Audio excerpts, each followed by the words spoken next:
Hello YouTube, welcome back. Okay, we've got a pickups video today. I've got quite a few things, so I want to speak about the games, but I want to try and go through it quite quickly. Let's just get straight into it. Basically, I was out at the weekend with the wife in town, and I was in CEX and realised how cheap some of the original Xbox games are. So a lot of these games cost me, one of them cost me 10p, 25, 50, 75. I think the most expensive one was £26. Okay, but other than that, it was all sort of £4 maximum. So it was quite cheap. It's a system I'm going to start collecting for quite a lot at the moment. Just because everything else is expensive. This is quite cheap at the moment. I think it will pick up price. Also, it's the original Xbox was a great console. Especially for my childhood, I played it quite a lot. So there's lots of games that I had on that console in the past. I got an Xbox One game and a few 360 games as well. So we'll start with the Xbox One and work our way down. So I've got Elder Scrolls Online. The first Xbox One game I've bought pre-owned ever, I think. So I got that for £15. Every other game I've spent 40, 50 quid or something ridiculous on. So I think, it's a game I really wanted to play, just didn't have time and so on and so on. But yeah, I'm kind of glad that I've waited and I've only paid £15 as opposed to 40, 50, however much it was when it came out. Okay, Brothers in Arms, I'm going to show this with another game. Okay, so I picked up these two. So you've got Road to Hill 30 for the original Xbox and Hell's Highway. There is one in between, which is Earned in Blood, and this is like a trilogy of games. It all follows the same story. The characters all follow on. It's obviously a World War II game, but it's not your typical Call of Duty style. You've got to think about how you're going to attack the enemy. It's all about flanking, which if you don't know is suppressing the enemy, and then you get another team to go around. This is the flank, which you go around, you cut them off, and you're free to open fire, sort of thing. The story is magnificent. It's really, and I believe, it says based on a true story. So I believe all the stories are true. Obviously from books or people talking about it and such. This one's probably a bit outdated. It's still worth playing, still enjoyable. But this one, the graphics are still really, really good. You'll throw a grenade into a bunker full of Krauts or Germans, whatever you want to call them, and they will literally explode and you've got the limbs flying everywhere. And it goes in slow motion. It's pretty cool.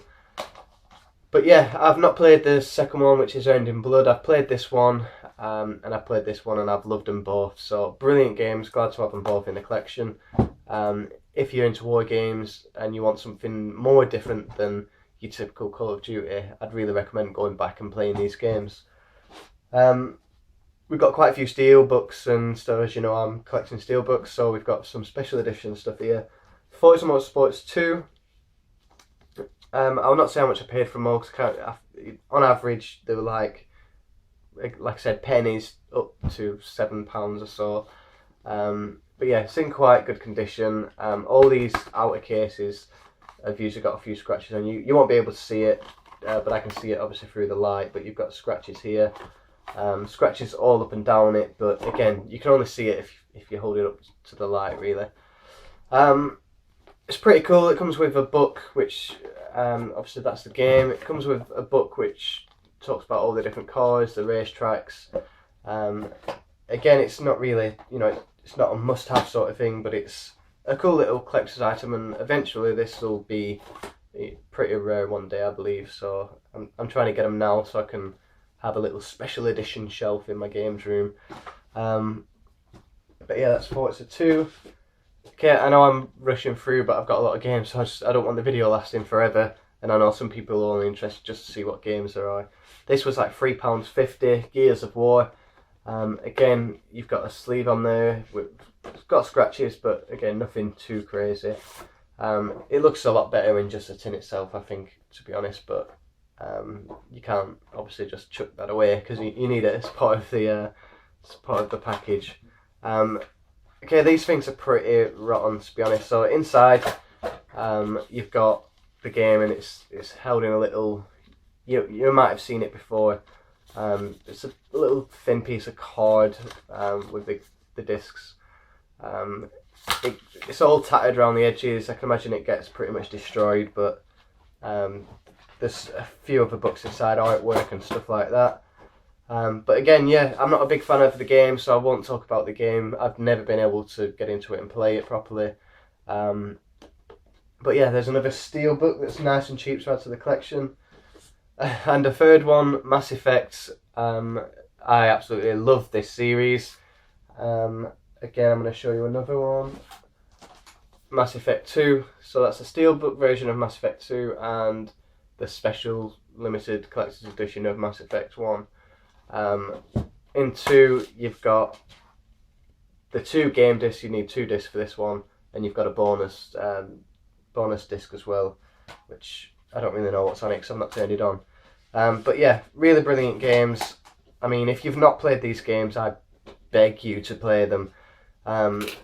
All 3 games are kind of like, you can't really just play Mass Effect 2. I mean, you can, but I'd say you can't. All your story and all your choices you make, whether some characters will die or live or whatever, all those choices follow on to the second game and even to the third game. So on one person's save file, they could have had such a person killed. In the second game, they won't be there. Third game, they won't. Another person could have had them survive. They'll be there in the second. They'll be there in the third. It's really, really good. It's put together really well. The story is incredible. Spacefaring RPG, which is my favourite. Knights of the Old Republic, obviously BioWare, the same software company, and they've obviously the idea sort of come from that to this. It's a magnificent game. Please go out, play the game, and honestly, you'll love it. But yeah, so again, that's in really good condition actually. I mean, the case looks really smart. So you've got Saren on the front, and the main I want to say protagonist, but I don't know how to say it. But yeah, he's on there, the guy you play. Again, a bit like Gears of War, it's got books inside of artwork and stuff. But again, Steelbook collection's growing, and special edition stuff. Another Steelbook we've got is Injustice: Gods Among Us. Okay, this is a fighting game. It looks so good without that sleeve on. The case is amazing for this. The game itself is Mortal Kombat, but you've got DC characters, so you've Batman, Superman, Joker, Flash, Justice League, and all them. It is really, it's a good game. I've played it once, and I've quite enjoyed it. The cinematics, or basically when you do special moves or whatever, it's really good. It's 360 as well, so it's generation behind, but its graphics is really good. Whew, tired. Okay, The Evil Within. I've never ever played it, so I don't know what to say about this game whatsoever. It's just in really good condition, so I couldn't let it go. It's got a cool little 3D reflective thing here on the front, which is a card which comes out. Again, it's limited edition. It was cheap, so I got it. I honestly don't know what to say about it. It looks like some sort of zombie game maybe, but I honestly couldn't tell you. Last 2 360 games. Halo 3, I don't really feel like I have to say much about this game. If you're watching gaming videos, you'll have played this, I'm sure. That was just the one Halo that's missing from the collection, so I saw it, bought it, and now my Halo collection is complete. Absolutely loved Halo. That's one of the best one, my second best one, in fact. Halo 5 is my worst. Like that game disappointed me. Lord of the Rings: War in the North. Again, I love Lord of the Rings. I've never played this game. I will get around to it soon. But yeah, it's Lord of the Rings. So if you don't know what Lord of the Rings is, then go and watch it and you'll find out. I'm sure it's going to be a good game. Okay, 360 games done. I can stop talking for a little bit, and then we're going to Xbox Original. Okay, so I'm trying to bulk my collection out for original Xbox games now, especially whilst they're so cheap. I mean, I was in there with a wife. She picked out the majority of these games for me. I wasn't going to get them, and she said, "Look, they're cheaper than £1. If they are, just get them. Then you've got them then." And some of them are really good games. Like majority of them I've played. So again, I can't remember all the prices off the top of my head, but majority of these was actually under £1. True Crime Streets of LA is a bit like GTA. It's a bit more comedic, maybe. If is comedic a word? It has more comedy value. That's what I mean to say, but I'm trying to say words that I don't really understand. Comedic. If it's not a word, then I've just made it up. But yeah, this is sort of GTA style, go here, do a mission sort of thing. But it was really good. I remember it has a really good leveling up system with your fighting. So you'd go to a gym dojo and you'd fight with these karate martial arts masters, and then you'd level up. So your fighting techniques will become a lot better and you can do more. And there's various different missions, but it was a really enjoyable game. I can imagine the graphics are quite poor compared to obviously games now, but I'm sure it's still enjoyable to go back and play. Time Splitters 2, I don't feel like I should talk much about this game. If you've not played it, this is basically if you like playing games at home, sat down, 4-player, all on one screen, having fun, a few beers, some snacks or whatever. You honestly, if you've got this game, this will keep you entertained all night. I grew up with 3 brothers and a sister. The sister didn't really play much Xbox, but we'd get our mates around and whatever, and we'd literally put this on and we'd stay up all night playing it. There's a really good story mode on there where you're a different character every level. I won't go too deep into story, but you'll figure it out if you was to play it. So many unlockable characters, maps. There's different game modes, so normal deathmatch. You've got all sorts of different, like the virus. This is so your zombie, virus, TIG type games. This is probably the best I've ever played. Really, really good fun. You definitely want to get this. You can be a dinosaur. I mean, look at the front. So you've got normal people, a robot. So it tells you that it's sort of futuristic sort of thing. I think he's from the past. But you can even be a dinosaur. You can be a monkey. It's a brilliant game. Gun. This was the first game I saw advertised for the Xbox 360. I remember seeing it thinking, wow, that looks incredible. I didn't get a 360 until another 4 or 5 years, by which point this game was old and boring. It looked really good. I remember the story seemed pretty cool. However, I've played Red Dead Redemption since. Will this live up to Red Dead Redemption, or will I just be disappointed? I don't know. I can only give it a go, I guess. Obviously, yeah, this is on the original Xbox, but I think it was released on the 360 as well. I'm pretty sure it was. Prince of Persia, The Two Thrones. This is the 3rd installment of the series. The first one being Sands of Time, which is incredible. They're all sort of like, I've not played this, so I can't really talk much about this one. The second one I think was called The Two Swords or something like that. But Prince of Persia basically is kind of like your Tomb Raider, your Uncharted. It's like an adventure game where you've got to solve puzzles along the way as well as fighting. GoldenEye Rogue Agent. This was just dirt cheap, that's why I got it. I've never played it. I don't know if I will ever, to be honest, play it.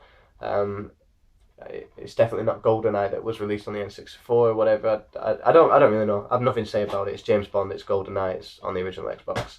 I don't know what else to say. Tom Clancy's Rainbow Six, Free, Black Arrow.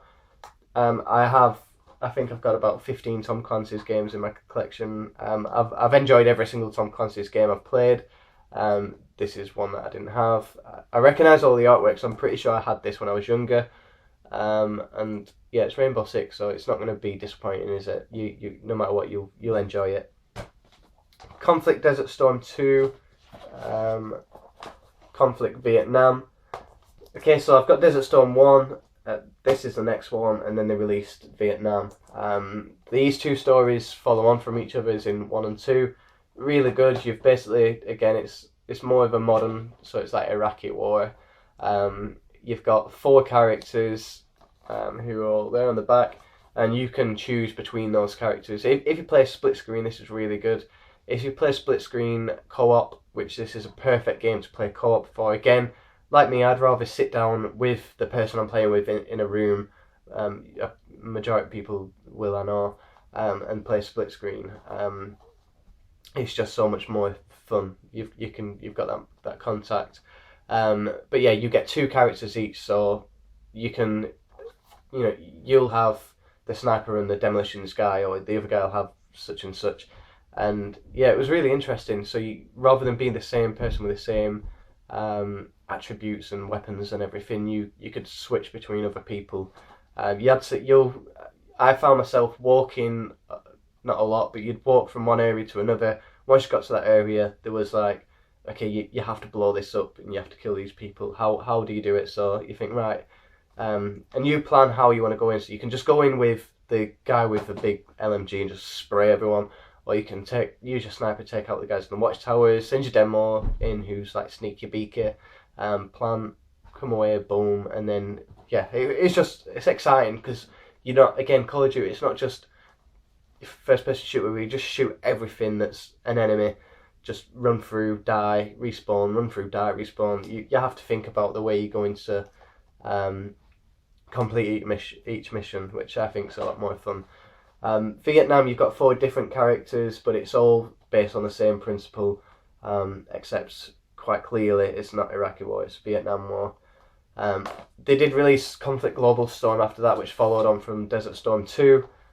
It was more urban environments, and then I think Denied Ops was the next one, which was a lot of shit. And I don't think they've released any since. Need for Speed Underground 2. This is probably the best Need for Speed that was released in my opinion. You could kit up your cars, which was the main part of the game, let's face it, kitting up cars. You could change so much about it, even the inside, so you could put big sound speakers in the boot of your car. Not only did you do races, but you had to go to photo shoots, and you could open all your doors up and stuff, get the angle and take a picture of your car, then showcase it on a magazine. The story probably I can't really remember, but it probably wasn't as good as, say, Most Wanted or something like that. But really good game, and yeah, I could easily put this on now and play it for ages. Okay, nearly there. Full Spectrum Warrior, very much like the Conflict series I was just talking about. I've only ever done the first few levels on this game, so again I can't talk too much about it, but you had 2 fire teams, so you had a Charlie and a Delta fire team, so 8 people altogether, 4 on each team, and again you have to think, so again it's not Call of Duty, you have to think about how you're going to tackle each scenario, so you'd get one fire team suppressing the enemy and the other one flanking them or throwing grenades, or however you do it. Again, you just have to think about the way you take out your enemies, which I find them a lot more enjoyable, to be honest, than your typical Call of Duty. FIFA 2003. Okay, I bought this for 10p. I'll never say never, but I probably won't ever play this game. I simply got it because it was 10p. How can anyone make a profit at 10p? Why would they bother? They might as well just hand them out for free. But 10p, yeah, it's a sports game. Yeah, I'm probably not going to play it. However, it's a game that I did enjoy when I was younger. 2003 was the first PS2 game I had with my first PS2. So yeah, 10p. I'm not even going to talk about FIFA because everyone knows, but 10p. How could you leave it behind? Prisoner of War. This is a really interesting game. So if you've not played this, it is what it is. You're a prisoner of war. You've got to escape. Again, it's World War II or World War II setting. You've got to escape a prisoner of war camp. it's interesting because you've got a daily routine, so you have to be at a certain place in the evening, a certain place in the morning. You've got to attend your meals, you've got to go to the exercise yard, and so you've got a daily routine.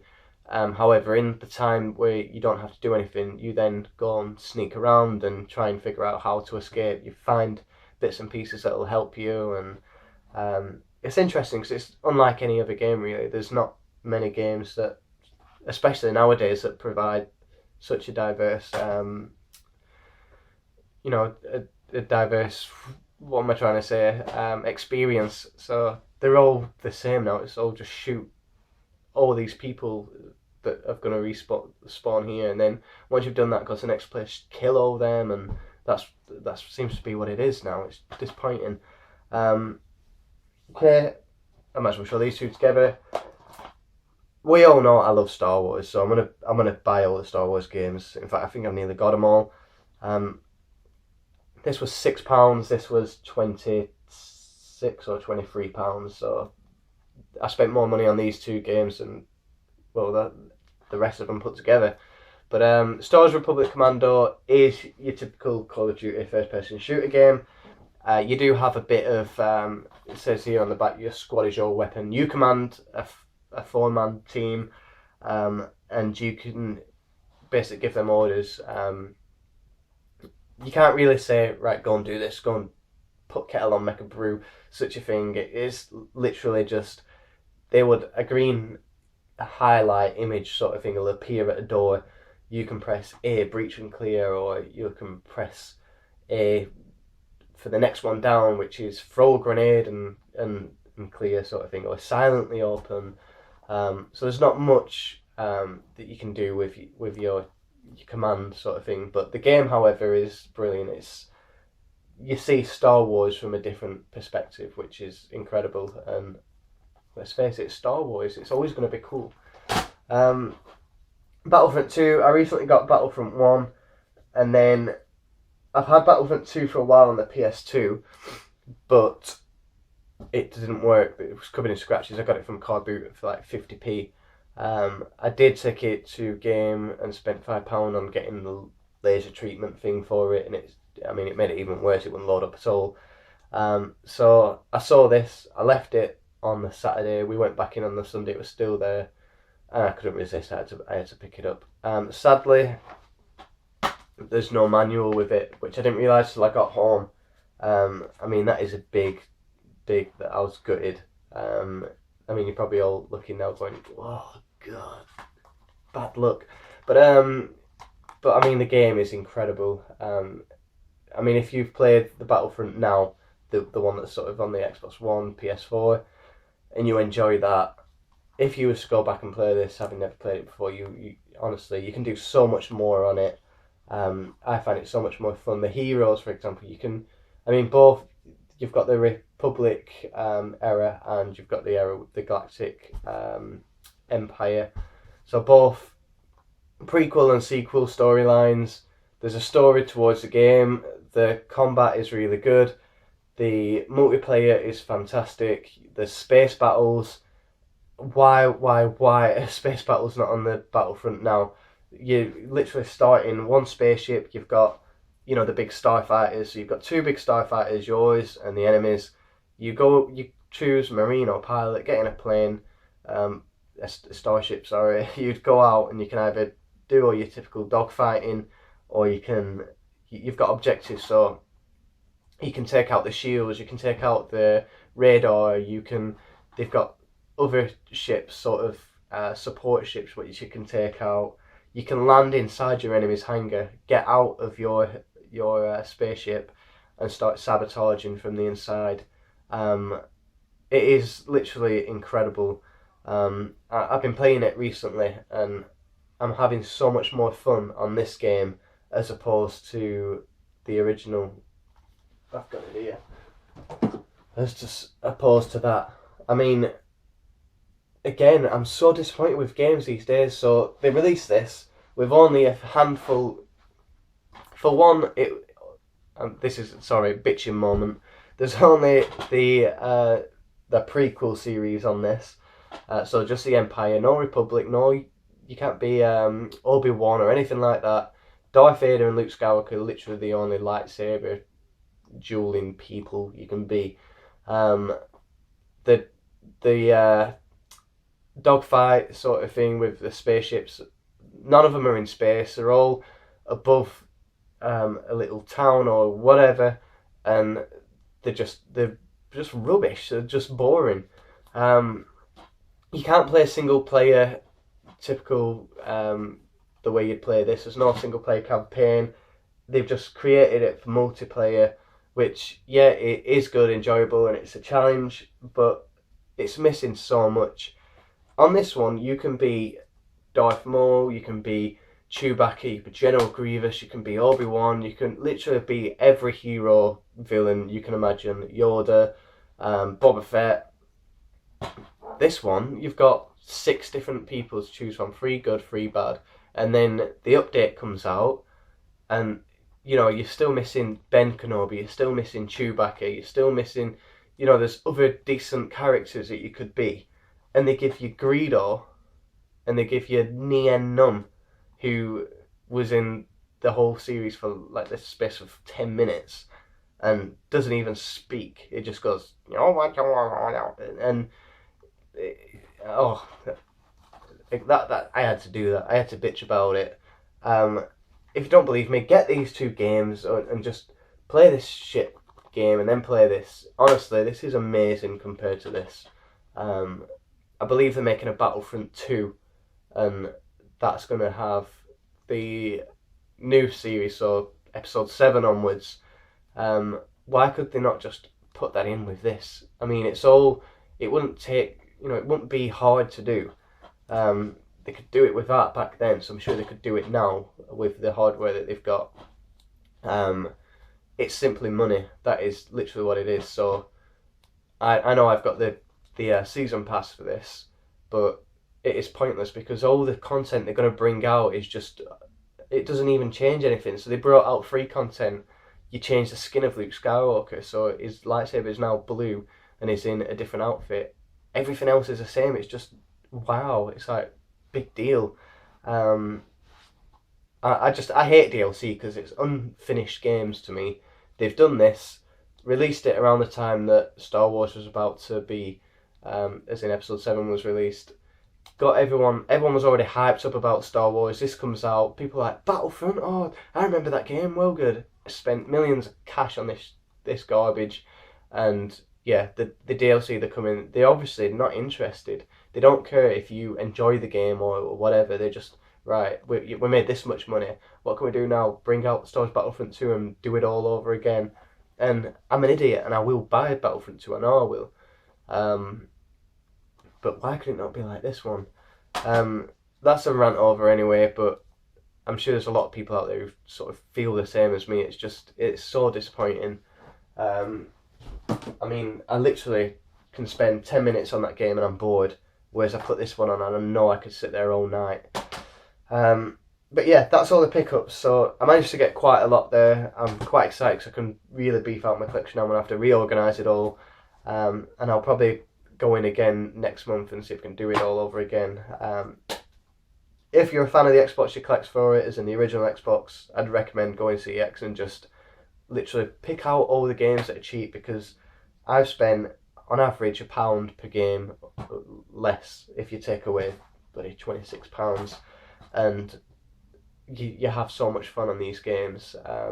Get them now whilst they're cheap, because they're probably going to go up in price. In fact, don't get them and leave them, so that when I come, I can then get them, and the prices stay low. But yeah, I've managed to get quite a bit. I'm quite happy with that. I wasn't really supposed to spend that much money on games and stuff. I didn't go out to get games, but I'm sure you've all done it before. I'm going to cut there because that's 30 minutes, that's quite long. I always try and keep my videos shorter than that. But thank you very much for watching. I hope you enjoyed the video, and the next video I'll upload will be your challenge, Matt. I need to get some mustard. Do what I've got to do with the mustard, and I'll upload the video. It might be a bit disgusting, so I'll probably be sick and throw up everywhere, but check back and see how that goes. But for now, thank you very much, and bye bye.